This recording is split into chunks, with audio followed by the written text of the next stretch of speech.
Hey, oh, what's up? Good morning, good morning, good morning. Sunday morning in the park after a rain. I was expecting to be cold weather. It's not exactly warm, but it's okay out here. It's a beautiful Sunday. Looks like the sun will be out. And the park is empty. Wow, look at that. The dog walkers are not here yet. All right, just like to say a couple of things about this channel. I was thinking about the growth of the channel, and it hit me that having a lot of followers and attention does not necessarily equal quality work, or if what you're doing is correct, because there are a lot of channels that really don't do anything positive or even entertaining, and they have hundreds of thousands of followers. So, and I guess it's all different people's perspective. Maybe for you, the question isn't YouTube. It's having a busy social calendar. Does that alleviate my loneliness? If I have a successful business, am I fulfilled? Am I fulfilled? So these are the questions, pertaining to my channel and how it's being received. And I'd say whether it's 10 people or 71 people that subscribed or whatever, those are my people. That's what I'm going to be dealing with. So that's that. I just want you to interact with the channel if you listen to it, or if you come back.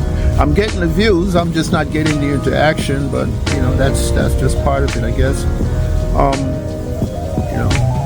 Leave a comment and share it with somebody that you think might enjoy it. Speaking about growing and growth and all of that, I've come to see self, person, not as a noun, but a verb, meaning it's growing and changing and kind of morphing from where you are to where you want to be. So it's kind of like a process. It's a being. You actually being. So that's the whole thing. My channel is a being. It's flowing. So I'm hoping we can flow together. Just comment and leave a comment. I like it.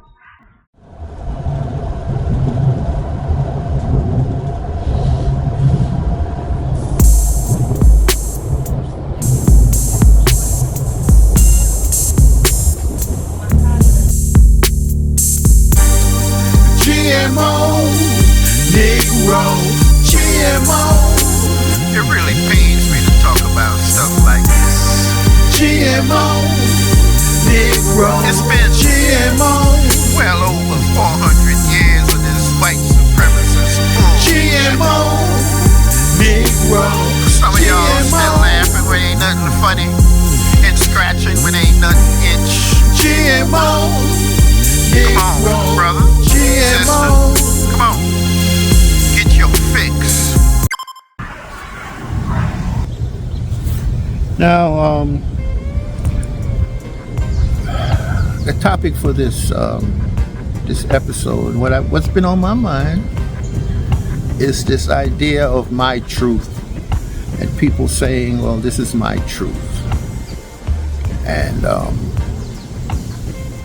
once they say that, that's like a hammer that shuts everything down. You can't really tell somebody that what they're saying is wrong, because it's their truth. They lived it. It's their truth. But when they say my truth, they're actually saying my experience. I experienced it. Therefore, it's true to me. And they're right, So I wonder if you guys ever heard the parable of the elephant and the 6 blind men.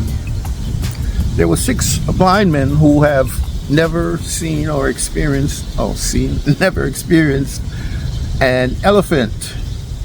So they were taken to experience this elephant.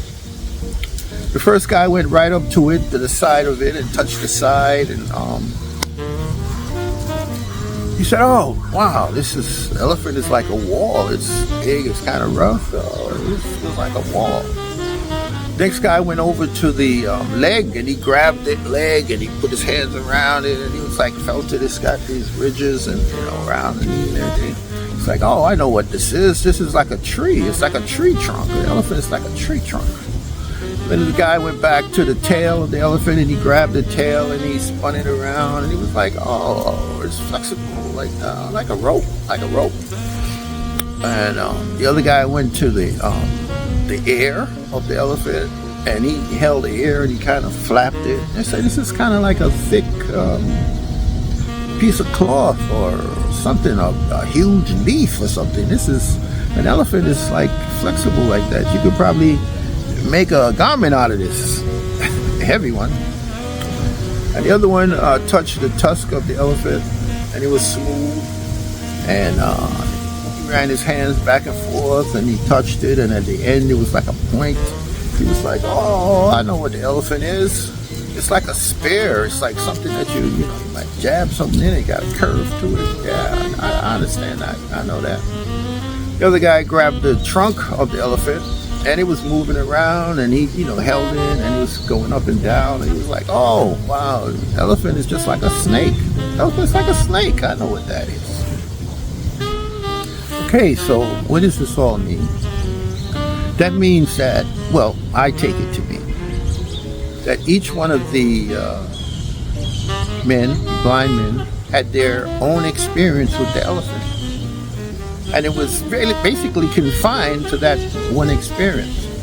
So afterwards, they all met up, in a bar or something, and they were talking about what an elephant was. And of course, it erupted into a huge argument, because they were all convinced that what they experienced was the truth.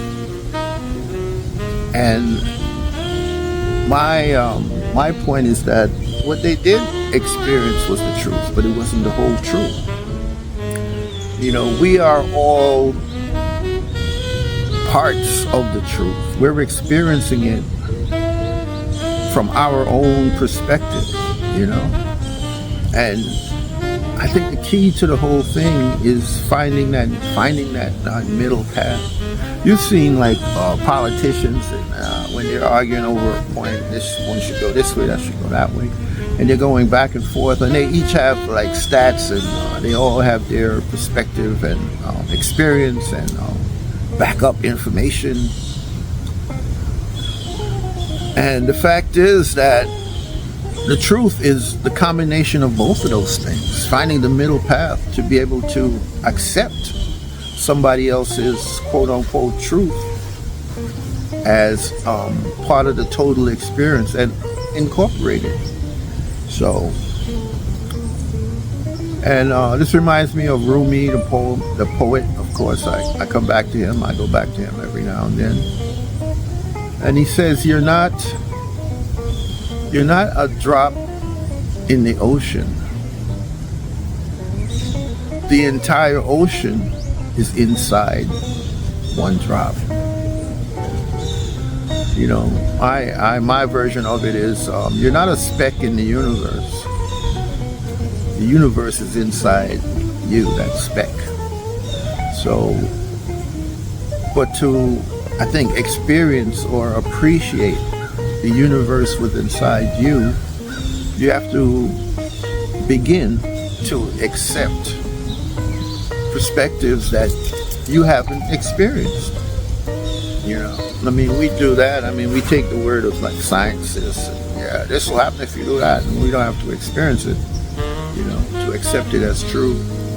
But in personal situations, when you are arguing over a point,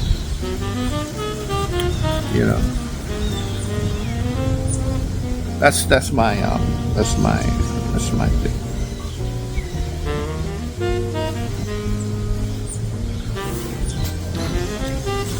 So again, is it experience or is it the truth?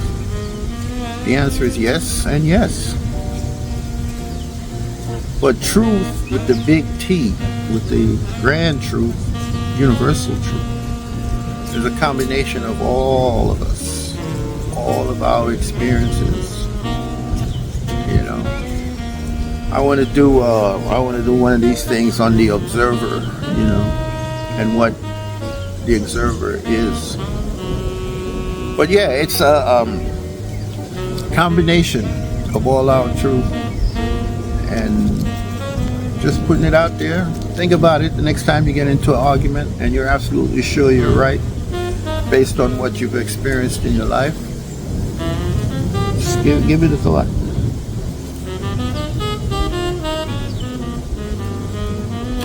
All this reminds me of a poem that I wrote a few years back. You know, it's the dream or the dreamer. You know, are you the dream or are you the dreamer? It just suggests that we're just all part of this thing called life. You know? We're dreaming it, or are we part of somebody else's dream? So yeah, I'm gonna throw that on, and you know, thanks for coming through again. We're gonna navigate our way as we cycle through this life. You know, so and remember, it's not what you think, it's what you think about. You know, sometimes you wake up and you really can't tell if you were in a dream or not. Maybe. Who could tell?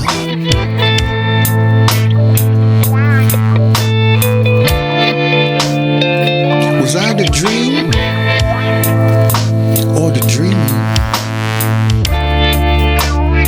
Was I being seen or the seer?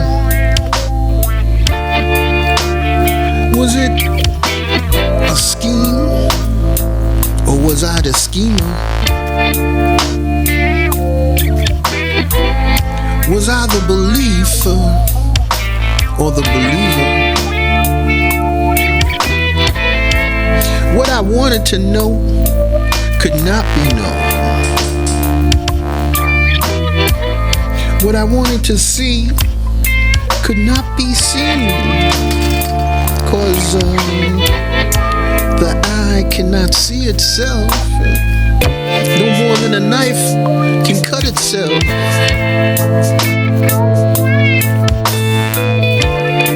Was I the dream or the dreamer? Was I being seen or the seer?